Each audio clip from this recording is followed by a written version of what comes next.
Dan itu di dalam penelitian ilmiah pun sama seperti itu. Semua hal-hal terkait pornografi ataupun minuman keras, narkotika, narkoba itu pasti merusak tubuh, maka diharamkan. Jadi ketika Allah mengharamkan itu bukan berarti haram itu saja, bukan. Itu yang diharamkan demi kebaikan manusia. Cuman kadang manusianya itu ngeyel. Sekarang terjadi persoalan yang luar biasa dengan merebaknya minuman keras yang sangat luar biasa, terutama di daerah Yogyakarta dan sekitarnya. Gerai-gerai minuman keras itu bebas luar biasa, bahkan bisa pesan dari HP, diantar ke rumah dengan terang benderang, ya, dengan tidak ada rasa malu, sudah sangat biasa. Gerainya juga terbuka. Ini sangat membahayakan generasi muda. Yang kita agak sedih adalah bahwa Jogja itu kan bisa dikatakan ibu kotanya Muhammadiyah. Lahirnya kan di sana. Muhammadiyah banyak itu di Jogja itu. Dan Muhammadiyah itu punya syiar, punya jargon, punya moto kembali kepada Al-Quran dan Sunnah, dan juga beramar ma'ruf nahi mungkar. Tapi ketika lihat gerai-gerai luar biasa banyaknya di Jogja, kira-kira Muhammadiyah gerak enggak? Ya gerak tetap, cuman hanya melayangkan surat. Surat itu kalau sekedar surat ya enggak diterima, ya nanti kita pertimbangkan. Pergi masuk tong sampah. Kemarin terjadi demo besar. Yang demo siapa? Santri-santri dari NU. Saya bayangkan andai Muhammadiyah menggerakkan mahasiswanya seluruhnya di Jogja, menggerakkan siswa-siswanya SD, SMP, SMA, santri-santrinya, sudah menggetarkan itu. Banyak sekali sekolah di Jogja itu. Belum lagi kalau Pokomnya jalan, belum lagi kalau TS-nya jalan, Pemudanya jalan, Aisyahnya jalan, Muhammadiyahnya jalan, menggetarkan Jogja itu. Jadi nahi mungkarnya itu jalan. Kita memang amar ma'ruf baik, ya. Bangun sekolahan, bangun rumah sakit luar biasa. Tetapi dalam kondisi-kondisi darurat seperti itu, nahi mungkarnya juga harus imbang, harus jalan. Kalau sekedar nahi mungkar dengan melayangkan surat, nggak efektif kalau kayak seperti itu. Kenapa? Karena gerai-gerai seperti itu ada orang belakang, ada orang kuat.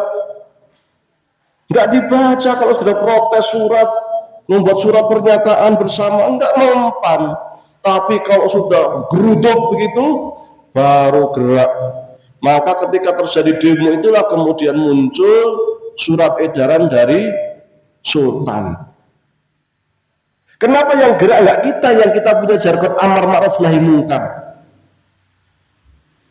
Mestinya kan kita, karena jelas itu bertentangan dengan hukum syariat, merusak akal, merusak generasi muda. Maka di dalam hadis dikatakan al-khamru ummul khaba'ith. Yang namanya khamr itu induknya kerusakan. Bismillahirrahmanirrahim. Assalamualaikum warahmatullahi wabarakatuh. Alhamdulillahi rabbil alamin.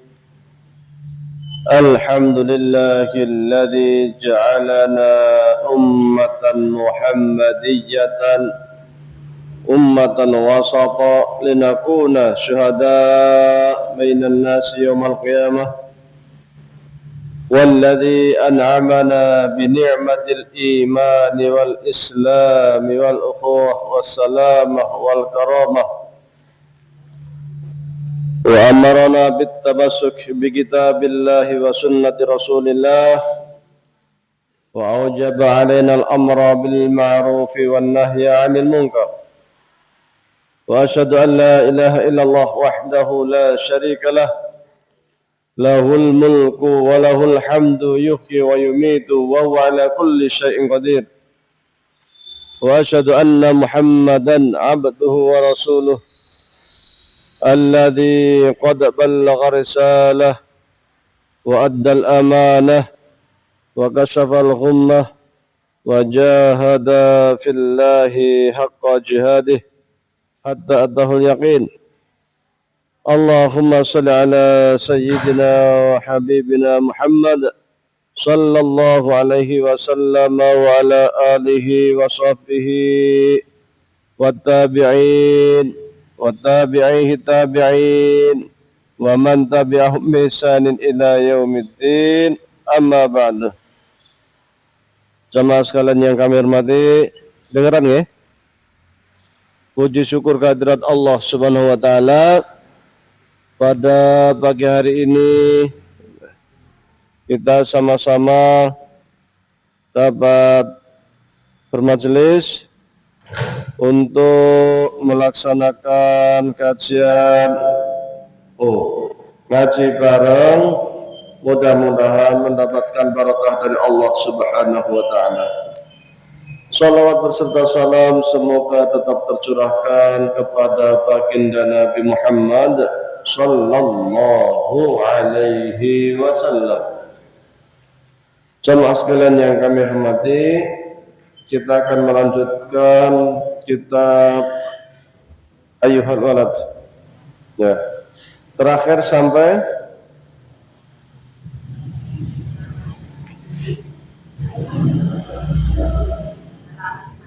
halaman 6. Oh. Kitabnya yang ini bukan? Oh, yang hijau. Halaman 6. Ayyuhal walad kam min layalin. Benar? Ya. Halaman 6.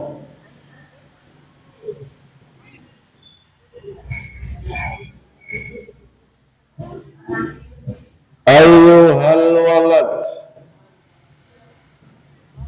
kam min layalin ahyaitaha bidikraril ilmi wa mutala'atil kutubi. Ya.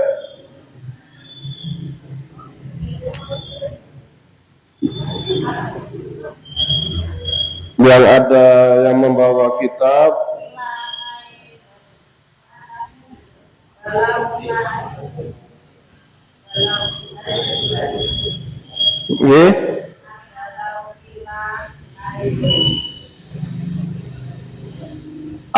ayyuhal walad ayyu syai'in hasidun laka. Niki napa atase?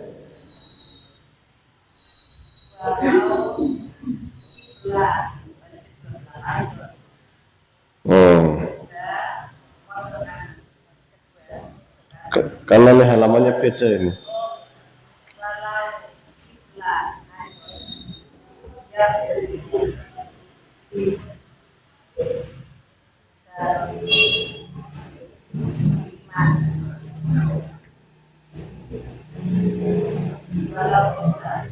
Sebentar. Ya ayyuhal walad kam min layalin, bukan? Halaman 6. Oh, al-antuso. Nah.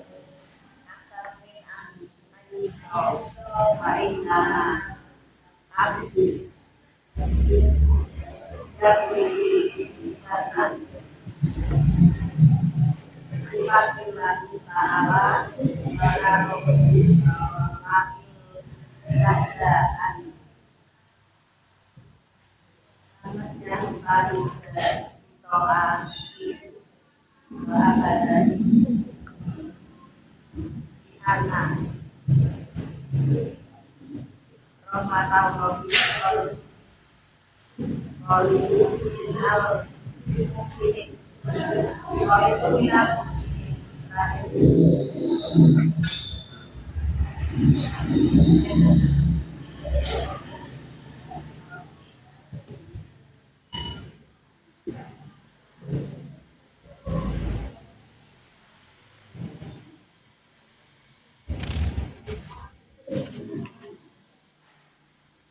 kok belum ketemu ya saya? Bisa alif khud.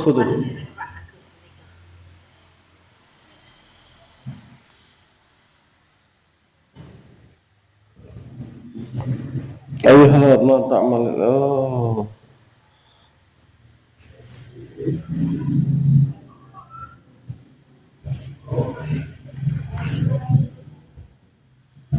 Oh, benar.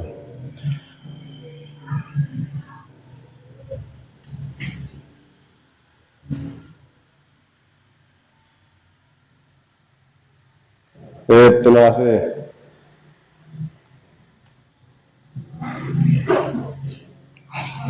Baik.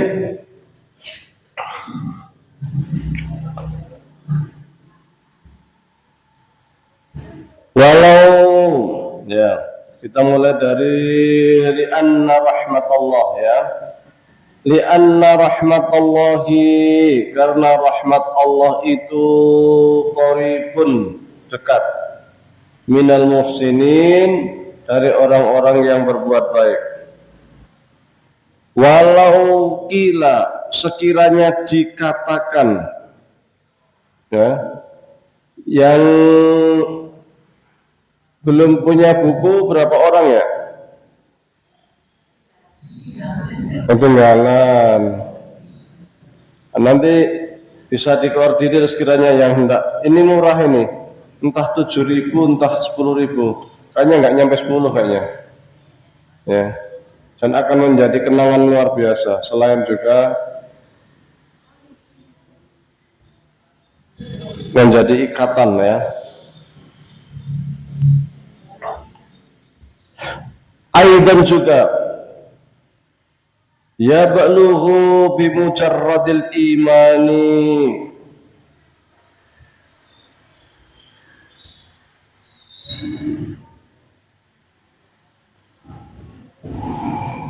ya ba'luhu sampai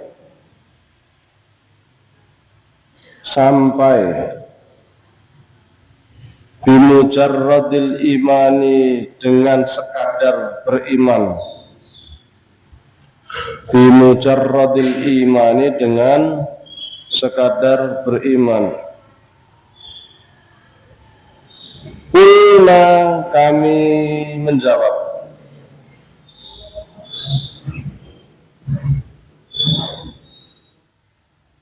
na'am, benar, atau ya.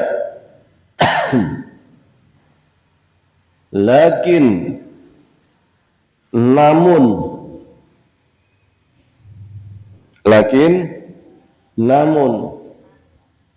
mata, kapan,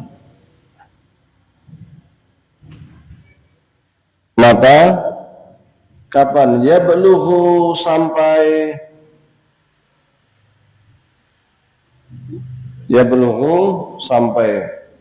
wakam, dan berapa banyak,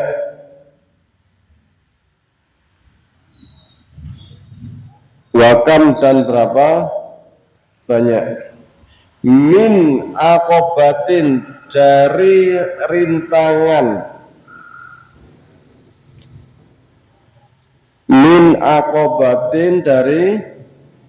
rintangan,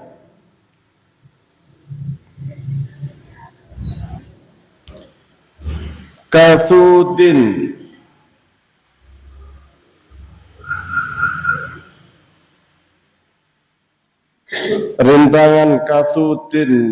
apa istilahnya itu, banyak,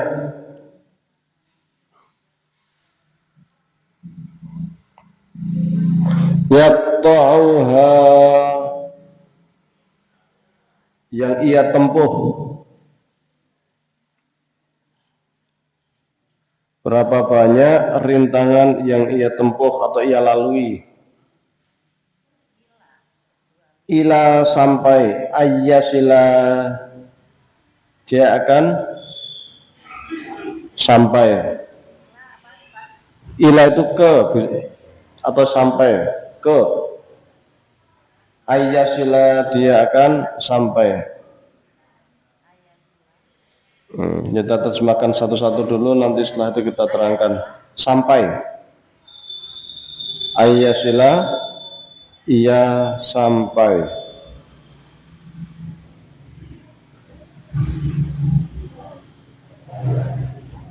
Ila ke. Ayyasila, ia sampai. Fa'awwalu tilkal aqobati, fa'awwalu adapun yang pertama, awal adapun yang pertama, tilkal aqobati, rintangan itu, tilkal aqobati, rintangan itu adalah aqobatul imani, rintangan keimanan. Rintangan keimanan. Al-iman, keimanan.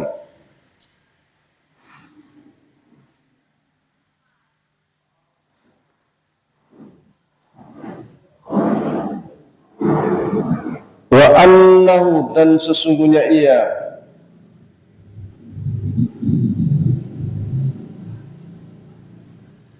hal yaslamu, apakah selamat,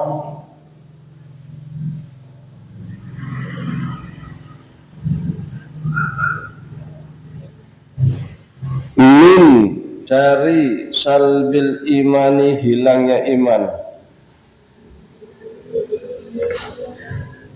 amla atau tidak.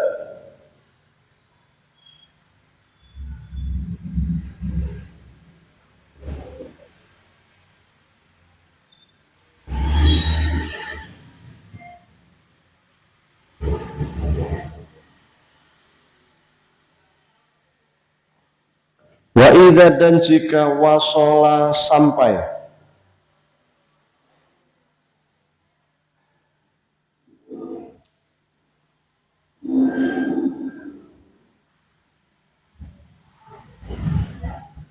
hal apakah, yakunu khaiban, ia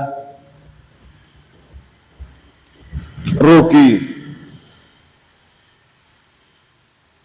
atau khaiban celaka, ia celaka, yakunu khaiban, ia celaka, muflisan, rugi,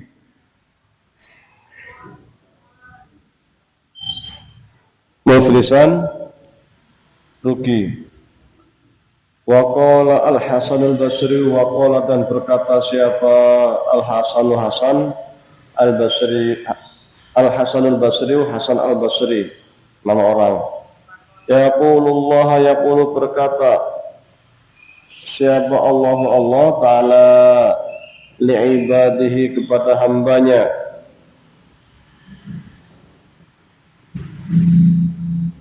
yaumal qiyamah, pada hari kiamat.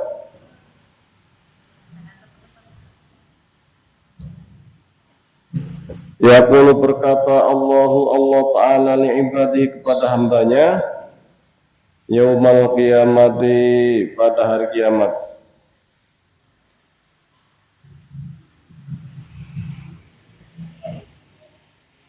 Udkhulu,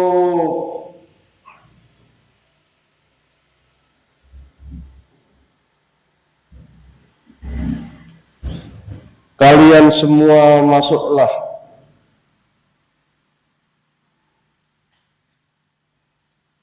ya ibadi, wahai hambaku,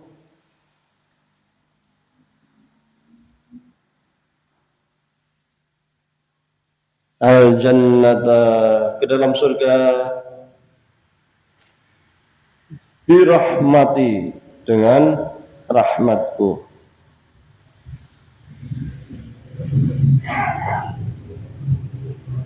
Birahmati, dengan rahmatku, waqtasimu dan bagilah. Iya,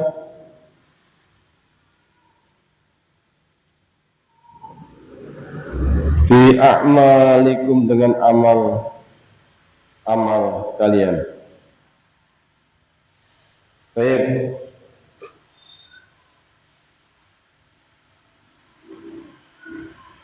Kemarin sebelumnya kita sampaikan bahwa inti daripada iman seperti yang sering dikatakan oleh Imam Al-Baqilani dan lainnya, itu adalah kepercayaan full, kepercayaan penuh yang ada di dalam hati seseorang. Percaya kepada Allah, kepada para rasul, malaikat, kitab-kitab, hari akhir, qada dan qadar. Hanya kepercayaan yang ada di dalam hati itu perlu dibuktikan dengan ikrar, ucapan kata-kata. Ikrar ini, ketika orang sudah berikrar, sudah bersyahadat, maka sudah resmi bahwa dia adalah seorang muslim. Ya. Ikrar itu, asyhadu an la ilaha illallah wa anna muhammadar rasulullah, itu merupakan baiat, sumpah setia seorang muslim kepada ajaran agamanya. Kalau pejabat itu kan biasanya kalau dilantik ada sumpah setia ya, sumpah jabatan. Maka ketika kita berislam, kita juga mengucapkan sumpah. Sumpah kita adalah ikrar, asyhadu an la ilaha illallah wa asyhadu anna muhammadar rasulullah. Kalau sudah sumpah jabatan, maka dia resmi menjadi pejabat. Kalau sudah disumpah jabatan, resmi menjadi ketua Aisyah, resmi menjadi ketua Muhammadiyah, maka otomatis sejak sumpah jabatan itu melekat pada dirinya tanggung jawab sebagai seorang pemimpin, sudah mulai bekerja. Sama juga kalau kita sudah sumpah jabatan, sudah berikrar dengan mengucapkan kalimat syahadat, maka beban hukum syariat sudah wajib. Beban hukum syariat itulah yang kemudian oleh para ulama sering disebut dengan istilah hukum taklifi. Orang yang mempunyai hukum syariat, yang mempunyai beban hukum syariat, ini disebut dengan mukallaf. Seorang mukallaf. Seorang mukallaf ini ada beberapa syarat. Yang pertama dia berakal, yang kedua dia balik, ya. Yang ketiga Islam. Meskipun Islam ini menjadi perdebatan, tetapi kalau melihat dari sisi hukum taklifi tadi, bahwa ketika kita sudah bersyahadat berarti kita sudah berikrar, maka otomatis Islam itu menjadi syarat hukum taklifi. Hukum taklifi itu hukum yang kita itu sudah wajib menjalankan hukum syariat, mukallaf. Maka kita sering mendengar istilah mukallaf, ya. Mukallaf itu standar seseorang dianggap dewasa. Hanya di dalam Islam mukallaf ini tandanya kedewasaannya itu biasanya dimulakan kalau perempuan dengan haid, kalau laki-laki mimpi basah. Ketika seseorang umpama tidak haid sampai umur 30 tahun atau tidak mimpi basah sampai umur 40 tahun karena ada kelainan, sangat mungkin. Kapan dia disebut dewasa? Ketika sudah umur 15 tahun. Maka ketika sudah 15 tahun berarti sudah punya namanya hukum taklifi, hukum syariat. Maka tadi dikatakan bahwasanya syaratnya itu balik, ya. Kalau dia balik, baik dengan mimpi basah atau minimal umur 15 tahun, maka dia sudah wajib untuk melaksanakan hukum syariat. Satu lagi terkait dengan hukum taklifi tadi adalah bisa atau sudah menerima dakwah Islam. Jadi balik, berakal, ya, menerima dakwah Islam, sehingga dia bisa memberikan jawaban kelak di akhirat ketika ditanya Allah, kenapa tidak sholat? Oh, saya belum tahu, saya hidup di tengah hutan. Berarti kan belum. Ini hukum taklifi. Maka anak kecil itu belum mukallaf, belum menerima hukum syariat karena belum balik. Implikasinya apa? Anak kecil ketika tidak sholat tidak berdosa karena belum wajib. Anak kecil ketika tidak puasa tidak berdosa karena belum wajib. Sabi atau dia tidak berakal. Tidak berakal itu karena dua hal bisa jadi. Satu, hilang akalnya karena gila. Orang gila tidak wajib melaksanakan hukum syariat. Yang kedua, hilang akalnya karena hal lain, misal karena ketiduran. Maka orang ketika jam 11 saking capeknya tidur, bangun jam 4, kelewatan sholat zuhur, maka dia cukup kodok sholat zuhurnya, dikodok di waktu asar ketika dia ingat, dan ketika dia kelewatan itu dia tidak berdosa. Berbeda ketika dia sudah dengar azan, santai-santai, tidak mau sholat, sampai waktu asar, udah keluar sekarang, udah asar, saya tak sholat zuhur di waktu asar. Nah, ini sudah di luar hukum taklifi, ini sudah berdosa dia. Karena kondisinya dia tidak dalam kondisi udzur, dia kondisinya normal, maka dia sudah terkena beban taklif. Maka dia berdosa ketika tidak melaksanakan sholat, ya. Atau dia pingsan karena dari sakit jam 11 pingsan sampai isya. Maka ketika isya itu, ketika dia sudah sadar, sudah baikan, dia mengqadha sholat zuhur, asar, maghrib, baru kemudian sholat isya. Dan selama hitungan zuhur, asar, maghrib yang lewat itu, dia tidak berdosa karena waktu itu hilang akal. Karena akal, ya, akal ini sering disebut dengan istilah manatut taklif. Manatut taklif, tempat di mana manusia itu menerima hukum syariat. Karena inti daripada manusia itu adalah akal. Maka dulu sekali sebelum ada Islam, di Yunani sana ada seorang filosof namanya Aristoteles mengatakan manusia itu hewan yang berakal. Pernah suatu kali cerita hayal, seorang bapak-bapak ngajak anaknya ke kandang kambing. Ditanya oleh ayahnya, anak ini, wahai nak, kamu lihat kambing itu, kambing punya kaki enggak? Dijawab sama anaknya, punya. Punya mulut enggak? Punya. Punya telinga enggak?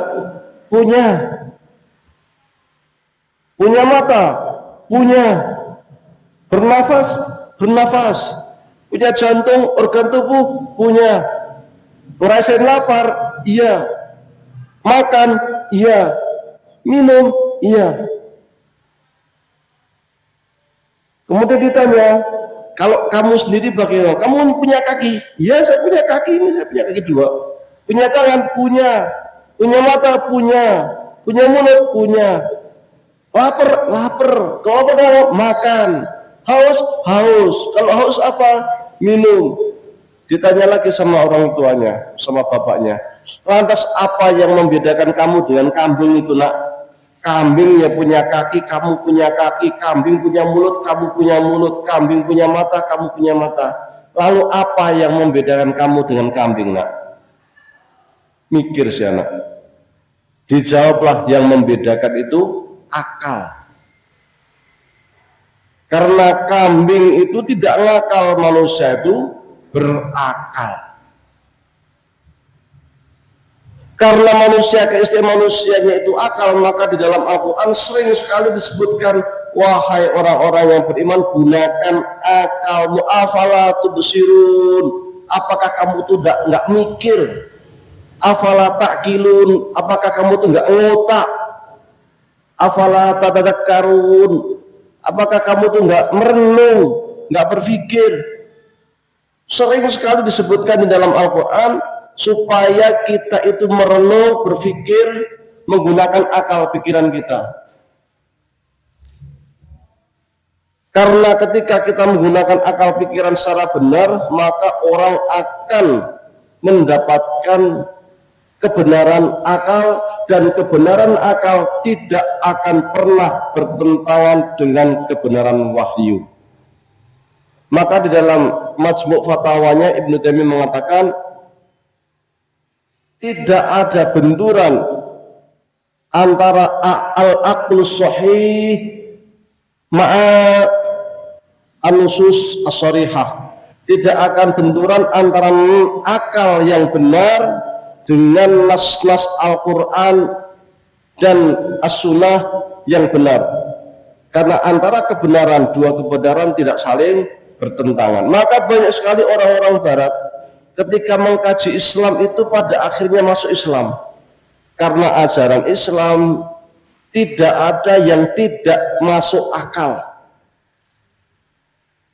Semua yang diperintahkan oleh hukum syariat pasti membawa maslahat bagi umat manusia, dan semua yang dilarang oleh hukum syariat pasti membuat mudarat bagi umat manusia. Itu mesti. Allah larang kita minum khamr karena merusak. Allah larang kita makan daging babi karena merusak. Allah larang kita minum racun, bunuh diri. Wala tulqu bi aidikum ila at-tahluka. Jangan kau jadikan atau jangan engkau lempar dirimu kepada kebinasaan, kehancuran. Semua yang diperintahkan oleh syariat pasti membawa manfaat. Hal-hal yang dihalalkan oleh hukum syariat semua membawa manfaat. Karena pentingnya akal inilah maka Allah perintahkan kita untuk menjaga akal. Menjaga akal itu dengan dua hal. Satu, supaya akal tidak rusak. Maka Allah larang kepada setiap muslim untuk makan makanan sesuatu yang menghancurkan, merusak akal.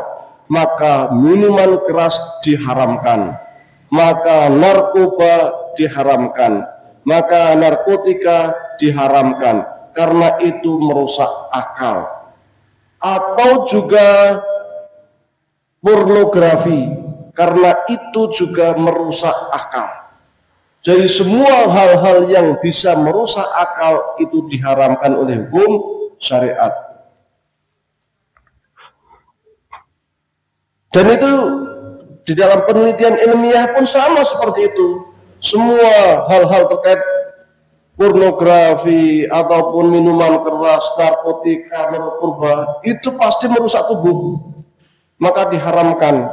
Jadi ketika Allah mengharamkan itu bukan berarti haram itu saja, bukan.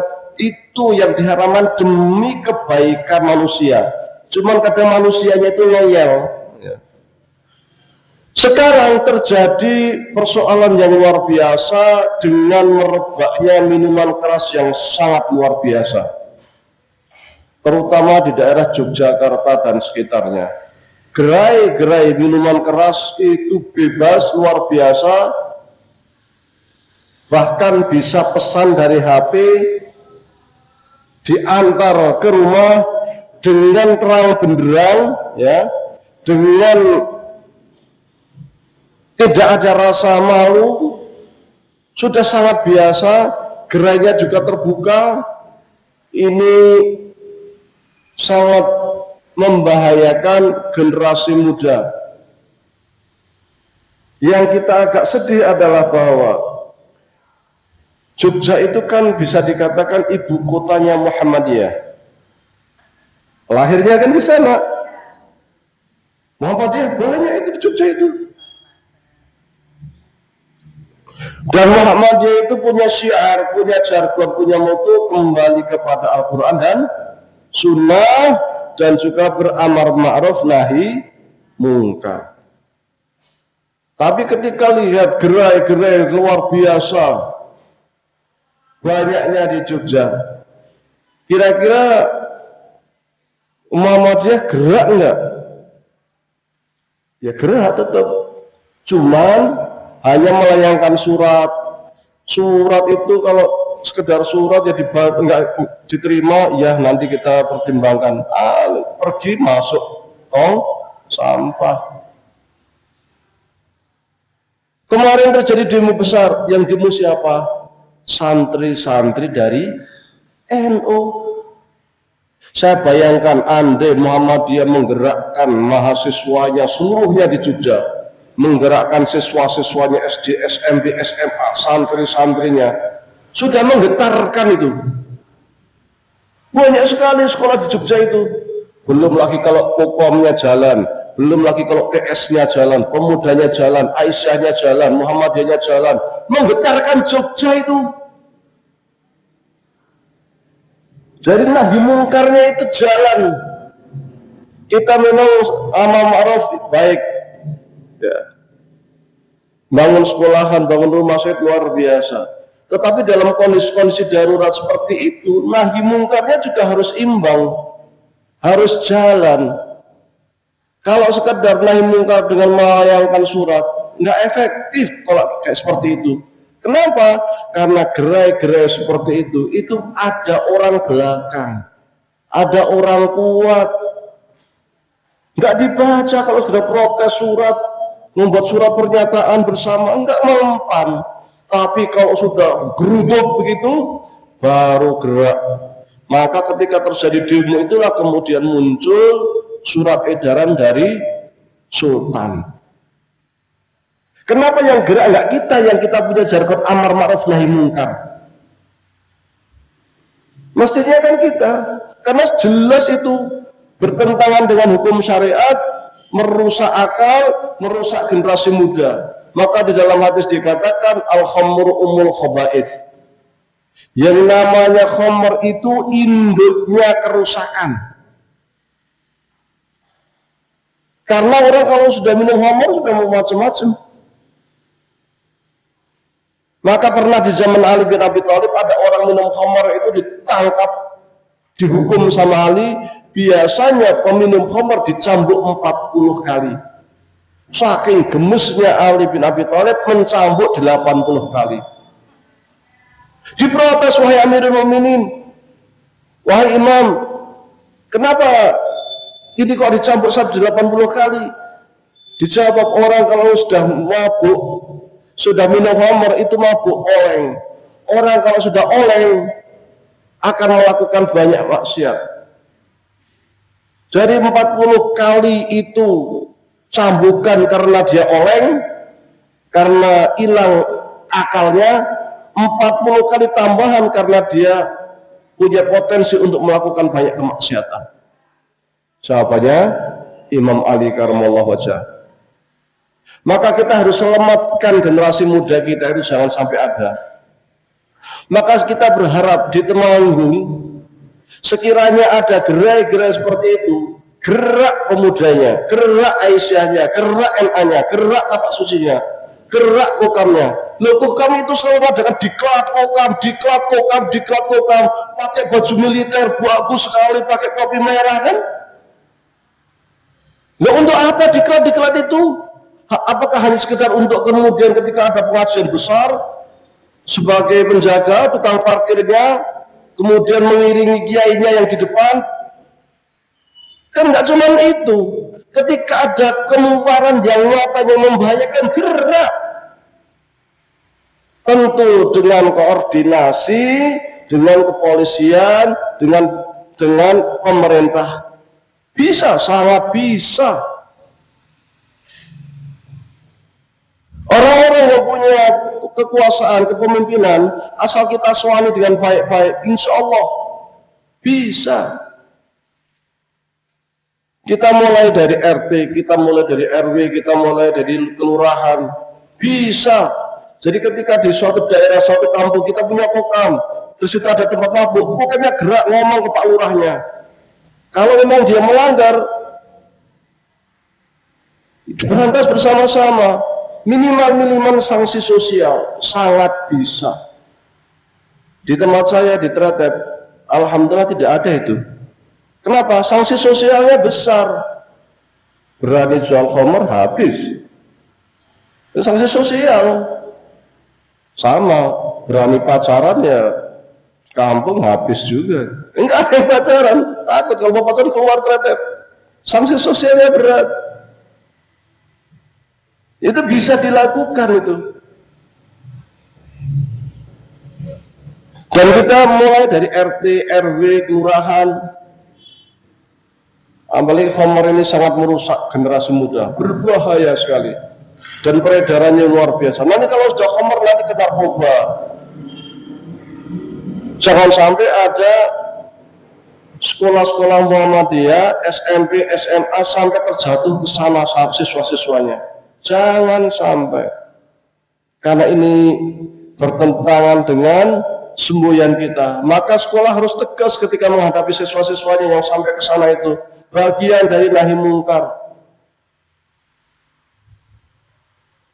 Kalau kedapatan di sekolah, keluarkan. Kecuali di luar sekolah itu sudah bukan tanggung jawab sekolah. Tapi kalau udah di sekolah kan coret saja. Kadang kita berat mengeluarkan orang itu. Kalau kita punya sekolah mau komitmen, yang penting akhlaknya baik, siswanya baik, prestasi kan gitu. Hilang 1, 2 siswa, 4 siswa nggak ngaruh begitu. Bahkan kalau kita punya identitas seperti itu justru akan dicari oleh orang, oleh jamaah, oleh orang tua.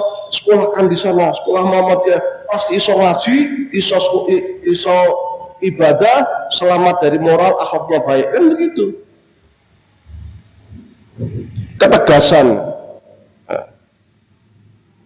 Ini akal. Yang kedua tadi,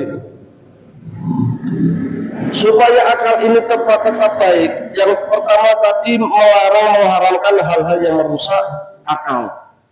Yang kedua, mengembangkan akal supaya akal ini berfungsi dengan baik. Caranya apa? Allah perintahkan iqra bismi rabbikal ladzi khalaq. Baca. Artinya apa? Sekolah. Membaca. Menelaah. Mencari informasi. Menuntut ilmu. Maka di dalam agama itu, di dalam Islam, yang namanya menuntut ilmu atau santri, pahalanya sangat luar biasa. Penuntut ilmu pahalanya sangat luar biasa. Bahkan penuntut ilmu itu dibuatkan jalan tol khusus menuju surga. Man salaka tariqan yaltamisu fi ilman sahalallahu lahu tariqun ilal jannah. Siapa yang berjalan menuju majelis ilmu, maka Allah akan mudahkan jalan dia menuju surga. Dibuatkan jalan tol khusus. Penting menuntut ilmu itu. Orang yang berilmu itu akan diangkat derajatnya. Berilmu dan beriman akan diangkat derajatnya oleh Allah Subhanahu wa taala di dunia dan di akhirat. Yarfa'illahu alladziina amanu minkum walladziina utul ilma darajat. Jadi di dalam Al-Qur'an itu dikatakan orang yang berilmu dan orang yang beriman dan berilmu itu akan Allah angkat banyak derajat. Jadi kalau di dalam bahasa Arab itu ada darajatun 1 derajat, darajatani 2 derajat, ada darajatun sekian derajat, kita tak tahu tingginya seberapa. Maka orang yang punya ilmu, punya iman, Allah angkat derajatnya setinggi-tingginya. Di dunia dia mulia, di akhirat juga mulia. Orang yang belajar itu dianggap sama statusnya wahwa fi sabilillah, sebagai mujahid fi sabilillah. Maka para ulama, sebagian ulama mengatakan bahwa penuntut ilmu itu termasuk orang yang berhak menerima zakat mal, masuk golongan sabilillah, karena dia itu seorang mujahid. Namanya mujahid ilmu. Ketika orang berjihad di jalan Allah dengan tenaganya, itu dia mengalirkan darahnya. Maka penuntut ilmu kita mengalirkan tinta-tinta kita, nyatet. Maka sangat baik kalau ngaji itu membawa buku ditulis supaya nggak lupa, ya. Ini dari tadi saya menyampaikan agak banyak itu, ya. Kalau enggak, lupa itu taklif itu apa, syarat hukum taklif itu apa, menjaga akal itu bagaimana. Nah, itu kan banyak itu. Tapi kalau kita tulis kita ingat, oh hukum taklifi di batis ini, untuk syaratnya ada akal, ada balik, menerima dakwah Islam, syarat menerima akal, menjaga akal ada 2, ya kan? Itu kalau ditulis kan ingat. Maka catatan kita itu kelak akan ditimbang oleh Allah Subhanahu wa taala kelak di akhirat untuk dijadikan saksi mendapatkan pahala. Kalau di dalam kitab Babul Hadis dikatakan orang yang hadir untuk menuntut ilmu la yamassu qalaman wa la yaktubu harfan. Meskipun dia itu tidak membawa pulpen, meskipun dia itu tidak menulis, dan dia datangnya pun hanya sejenak, maka pahala dia itu seperti membebaskan 1000 budak. Zaman sekarang tidak ada budak, ya. Zaman dulu ada budak. Budak itu ya tidak kurang dari 100 juta satu budak. Kalau satu budak 100 juta ping 1000, wah itu kerja PNS dari mulai masuk PNS sampai meninggal, dikumpulkan duitnya enggak nyukup itu. 100 juta ping 1000, banyak sekali itu. Itu kita hanya duduk sejenak untuk menuntut ilmu. Berapa miliar kita dapat duit itu. Apalagi kalau sering datang luar biasa. Maka semangat talabul ilmi itu harus selalu digerakkan, terutama di kalangan anak-anak muda Muhammadiyah. Karena saat ini semangat ngaji di kalangan generasi muda agak lemah. Ya, alhamdulillah di sini banyak yang mudi-mudi banyak. Kalau yang muda-muda ya ada, tapi nggak banyak. Saya kadang berpikir begini, kita punya sekolah, kita punya rumah sakit, kita punya amak usaha macam-macam. Kalau yang mau ngaji yang sepuh-sepuh semua, ya suatu kali nanti 10 tahun, 15 tahun rumah sakit tetap ada, sekolah tetap ada. Tapi yang ngisi di AUM, yang jadi guru-gurunya, yang jadi direktur rumah sakitnya, yang jadi apanya, Oh itu kan bukan Muhammadiyah ya? Oh itu bukan Muhammadiyah ya? Kan? Aku banyak yang bukan Muhammadiyah. Kenapa kok bisa begitu? Karena kita lalai melakukan kaderisasi. Sehingga terputus generasi kita, hanya Muhammadiyah itu tua-tua, muda-muda yang ada, yang tua meninggal, habis. Terjadi. Orang usah ado-ado, Candi Roto. Sekarang nyari Muhammadiyah di Candi Roto, bukan lempunya ya, Candi Rotonya. Rodo angin loh, rantingnya nggak hidup loh. Padahal dulu Candi Roto konon Muhammadiyahnya lumayan. Kok bisa? Karena lalai melakukan kaderisasi. Ini di Temanggung ini. Dan mungkin banyak kasus seperti Candi Roto. Maka harus ada kesadaran kita mengkader anak-anak muda kita. Kelemahan kita di Muhammadiyah itu pengennya apa? Pokoknya anak saya nanti sekolah jadi dokter. Kalau enggak nanti jadi dosen. Kalau enggak jadi ini kan gitu. Karena yang dipikir kita itu materi. Jarang sekali orang tua Muhammadiyah mikirnya, bismillah saya anak saya tak pondokkan, engko dadi ustaz, dadi kiai, ngopeni jamaah. Jarang. Yang dipikir itu jadi dokter, jadi insinyur, jadi apa. Karena secara keduniaan itu yang menjanjikan harta uang masuk bulanan itu ada jadi ustaz mangan skondi. Itu kelemahan kita yang dipikir itu padahal yang namanya rezeki itu sudah ditulis oleh Allah Subhanahu wa taala. Cicak di dinding aja bisa makan. Makanannya padahal kerbau, cicak ora iso mabur, ya waret.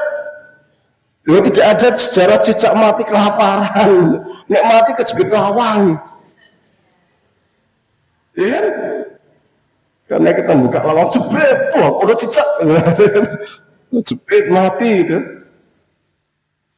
Itu yang kita itu kurang. Maka kita perlu mengkader. Bismillah saya punya anak tak pondokin nanti jadi ustadz, jadi kiai, pulang kampung, terus pokoknya nunggu kampung ngopi jamaah. Loh saya ditretep, ada pernah ketretep. Walah kampung nggak ada ojek, nggak ada angkutan umum ya. Naiknya semut dapal ya. Saya di Mesir 26 tahun. Ya balik nih tretep jadi tani.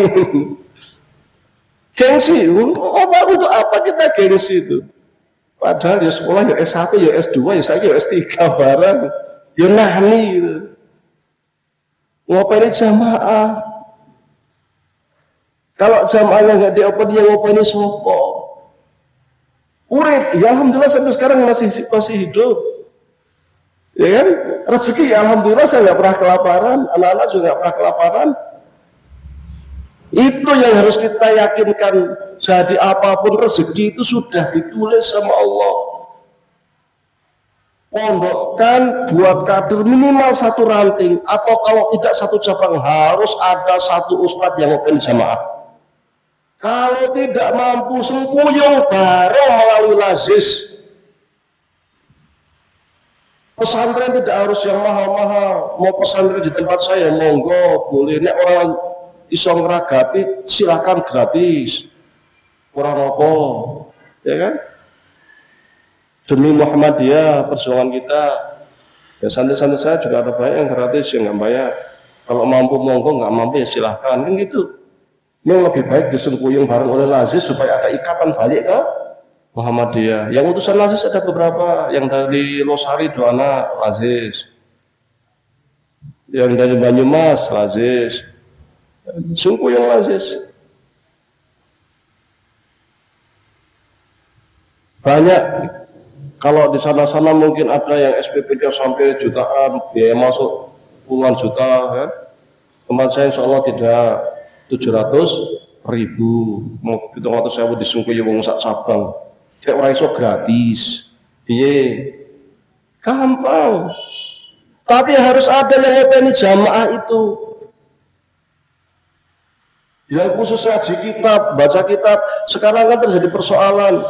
Kadang, dan ini banyak kasus, lulusan pesantren, kasih kitab, baca, raiso. Suruh ngomong bahasa Arab, raiso. Ini juga persoalan juga di internal kita itu. Karena juga image orang tua kita, kalau saya mondokkan anak saya di pesantren sing khusus ngaji kitab, nanti gimana kerjanya? Gitu. Maka pengennya itu yang penting anak saya itu jadi dokter iso ngaji, jadi dosen iso ngaji, gitu. Jadi ngajinya itu sampingan. Bisa ini iso ngaji. Bukan anak saya bisa ngaji, sampingannya apa gitu. Tapi enggak. Jadi dosen sampingannya ngaji, bukan anak saya bismillah tafakufiddin jadi kiai, syukur-syukur sambil dagang, syukur-syukur sambil petani, syukur-syukur gitu. Tapi kita kan enggak. Akhirnya krisis yang luar biasa. Ini di mana-mana loh. Di daerah Kendal itu ada ranting 17 ranting, cabang 17 ranting. Yang hidup hanya beberapa ranting. Kenapa bisa terjadi seperti itu? Krisis kader. Semalam, kemarin asar, Ketua LPCR PP Muhammadiyah Ustadz Jamaluddin ke pondok, ngobrol-ngobrol gitu di pondok itu. Nah, karena beliau kan biasa keluar masuk ranting lah, karena ngopeni ranting. Apa kata beliau? Ada suatu daerah yang awalnya itu semuanya Muhammadiyah, rame punya masjid luar biasa. Sekarang habis tinggal berapa? Kenapa? Karena yang datang ke sana ada Ustadz Salafi, pindah ke Salafi semua. Sekarang bingung, ada 5 musola atau 5 masjid Muhammadiyah tidak bisa masuk karena sudah dikuasai oleh Salafi. Kenapa mereka menarik? Jangan salahkan mereka. Pertanyaannya, kenapa kita tidak menarik? Karena kita orang Muhammadiyah kalau ngaji kasih tematis, besok ini temanya apa, dan kiainya kadang nggak bisa baca kitab. Kadang baca kitab itu seakan-akan sederhana, tetapi itu membuat jamaah itu makin lebih yakin, lebih pede dengan kiainya itu. Maka mereka akan punya julukan ke kiainya itu kan, hafizahullah. Siapa ustadz ini? Hafizahullah. Kalau ngaji, kalau kitab setumpuk, mentereng, sehingga jamaah yakin. Nah, kita kadang ustadznya suruh ngaji, suruh baca kitab, gak iso. Ini kan persoalan. Maka kaderisasi ini sangat penting dan membuat kader itu by design. Harus didesain, harus difikirkan, harus dibuat. Jangan nunggu angkone ono sing kais pesantren suruh kesini, itu dari lulusan ini suruh kesini. Nggak kayak gitu konsepnya. Iya nek gelem, nek ora gelem. Maka sengkuyung bareng harus ada. Kita jangan hanya mengandalkan ustadz dari luar. Ini masjid luar biasa, punya alim luar biasa.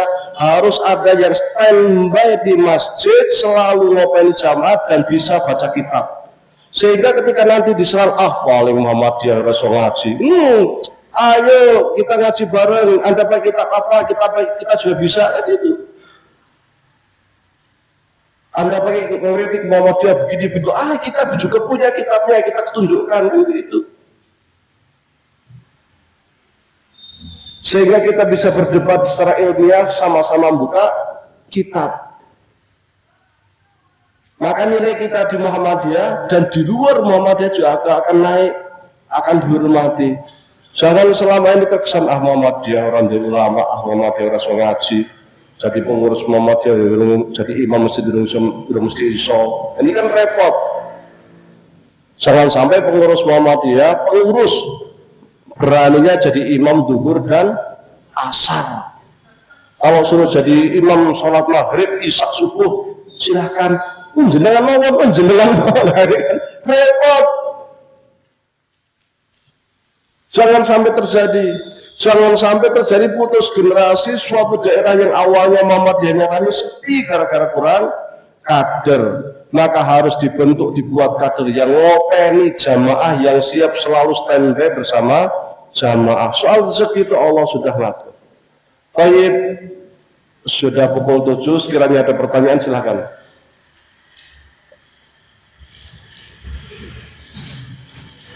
Ayo, sebenarnya.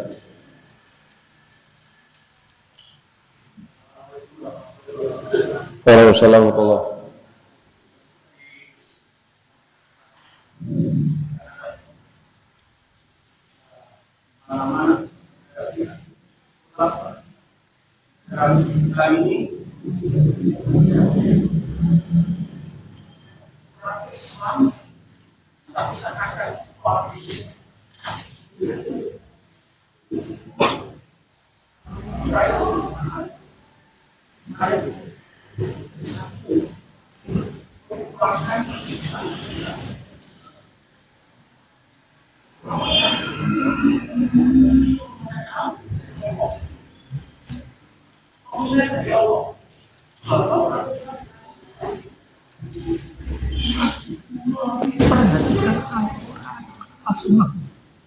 Apakah dan kita seperti orang awam saya ini, hamba Allah yang lemah,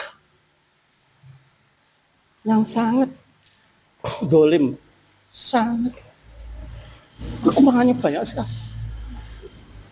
Itu bagaimana untuk bisa ikut campur dalam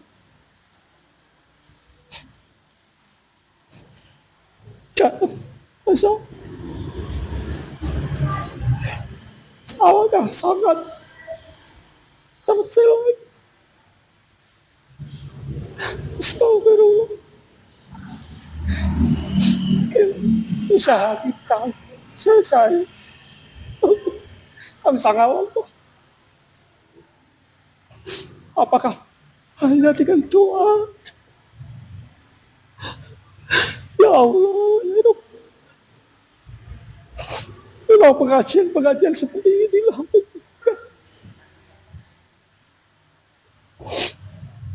kita yang lupa.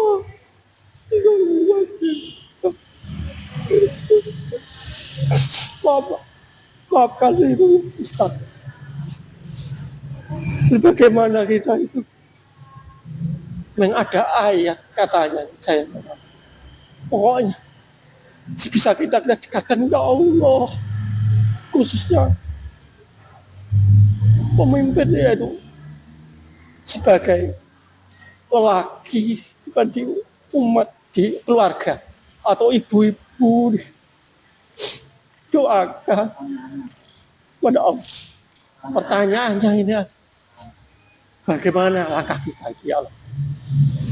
Begitu, terima kasih. Assalamualaikum warahmatullahi wabarakatuh. Sesungguhnya hukum syariat itu ada dua. Satu terkait akidah. Itu kalau akidah sifatnya pasti. Jadi akidah itu benar atau salah. Kalau orang percaya Allah atau tidak percaya kalau Allah itu satu, berarti kafir. Tidak percaya ada hari kiamat, itu kafir. Karena itu persoalan akidah. Pasti hukumnya. Yang kedua persoalan fikih. Persoalan fikih itu oleh para ulama seperti yang disampaikan oleh Imam Asy'ari di dalam kitab Al-Umma, bertumpu kepada dalil dzanni. Dalil dzanni itu namanya dalil praduga. Praduga itu maksudnya koyoni. Kayaknya kalau subuh itu pakai kunut deh. Kayaknya kalau subuh itu tidak pakai kunut deh, ya kan?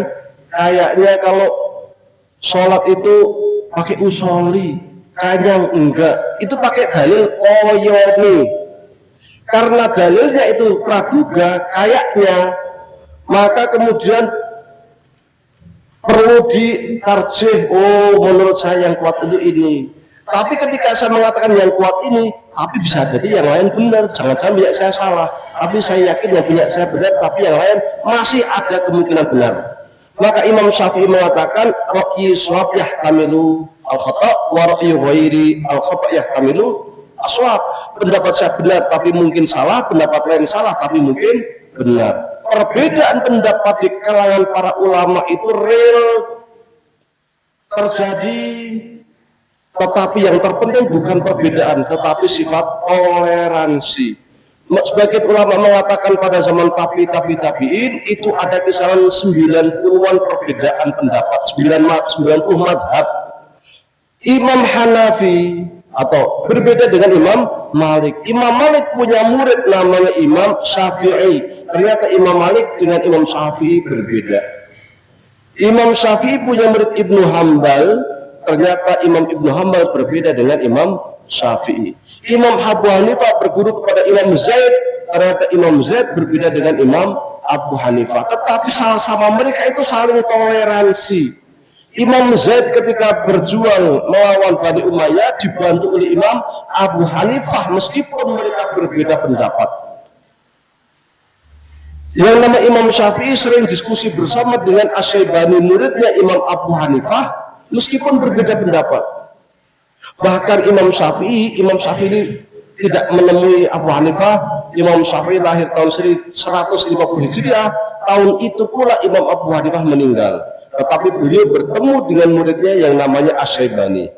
Ketika di Basrah, di dekat makamnya Imam Abu Hanifah, Imam Syafi'i yang menurut fikih Imam Syafi'i subuh itu pakai kunut.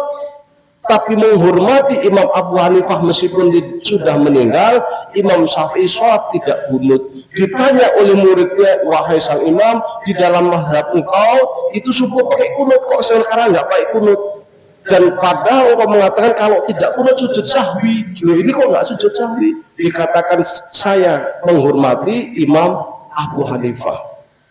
Ya, persoalan ini yang kadang kurang disadari oleh umat Islam, bahwa fikih itu boleh berbeda sehingga terjadilah perpecahan karena muncul monopoli kebenaran. Pokoknya yang paling benar pendapat saya, liane salah kabeh. Ini yang masalah.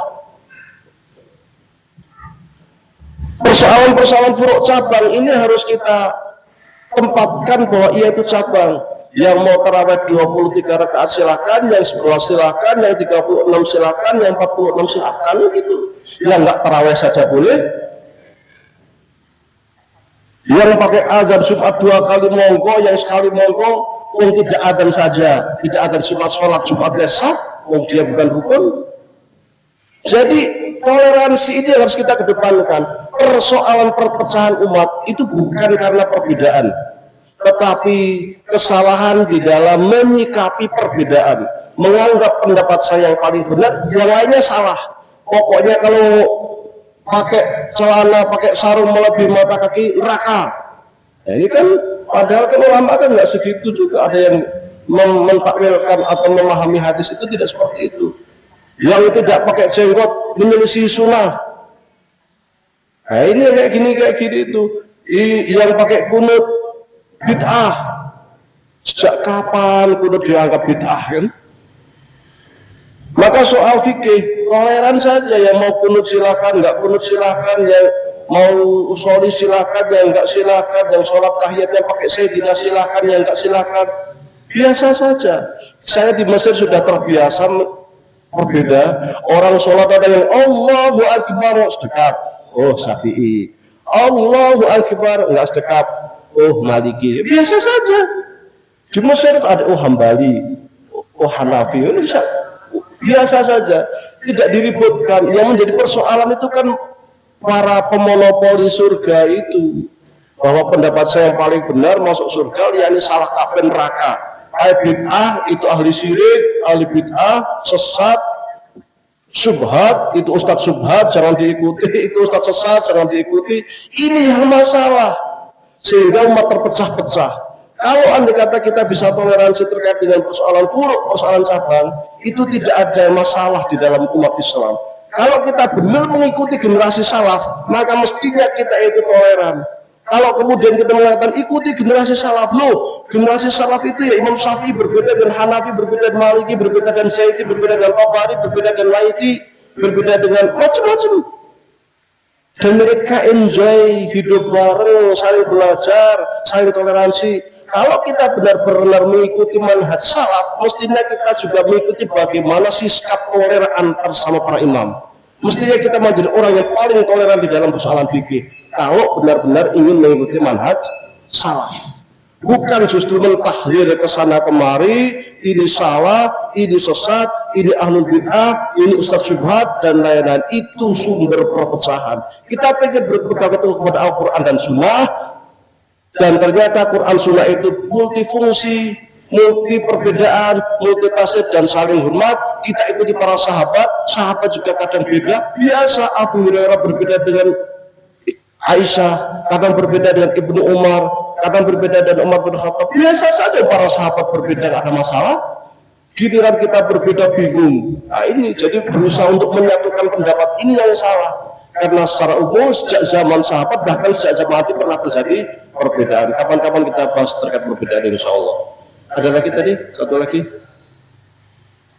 Oke, monggo. Waalaikumsalam warahmatullahi wabarakatuh.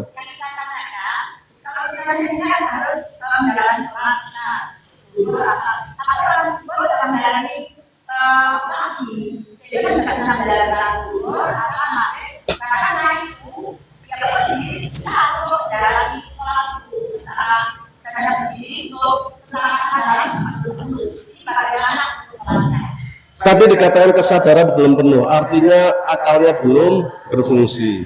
Kalau akalnya belum berfungsi, nanti setelah akalnya bisa berfungsi, mikir baik, baru qadha. Sholatnya gimana? Semampunya, sambil tidur bisa. Kalau nggak bisa gerak-gerak ya kedip-kedip, sambil kedip-kedip. Nah, itu jadi simpel, gampang. Cukup? Mudah-mudahan Waalaikumsalam warahmatullahi wabarakatuh. Mudah-mudahan bermanfaat, mudah-mudahan kita digolongkan ke dalam hamba-hamba Allah yang selalu mendapat rahmatnya, mendapat barokahnya. Mudah-mudahan mendapatkan rezeki yang bermanfaat, yang mulia, yang barokah, yang bisa menuntun kita menuju Mekah dan Madinah, ziarah makam Rasulullah SAW. Mudah-mudahan rezeki yang masih jauh di langit Allah segera turunkan, yang masih jauh segera dekatkan, yang masih di dalam bumi Allah keluarkan. Mudah-mudahan Allah angkat derajat kita, dunia kita, akhirat kita, ampuni dosa-dosa kita, dosa orang tua kita, dosa keluarga kita, dosa kerabat-kerabat kita, dosa kaum musliman muslimat, wal mu'minina wal mu'minat al ahya'i minhum wal amwat. Mudah-mudahan Allah rahmati kita, jadikan anak-anak kita anak yang soleh, solehah, yang bisa mengangkat derajat orang tua, yang bisa memberikan syafaat orang tua kelak di akhirat. Mudah-mudahan Allah akhirkan hidup kita husnul khatimah. Allah mudahkan kita, selamatkan dari fitnah kubur, fitnah neraka, dibangkitkan bersama para nabi, orang-orang soleh, dijauhkan dari siksa neraka, dibangunkan istana Mekah di surga, diangkat derajat kita di surga, ditempatkan bersama para nabi, bersama orang-orang soleh, para ulama al-amilun. Mudah-mudahan kalau kita mendapatkan syafaat dari baginda Nabi Muhammad SAW. Aqulu qouli hadza wa astaghfirullah lakum. Assalamualaikum warahmatullahi wabarakatuh.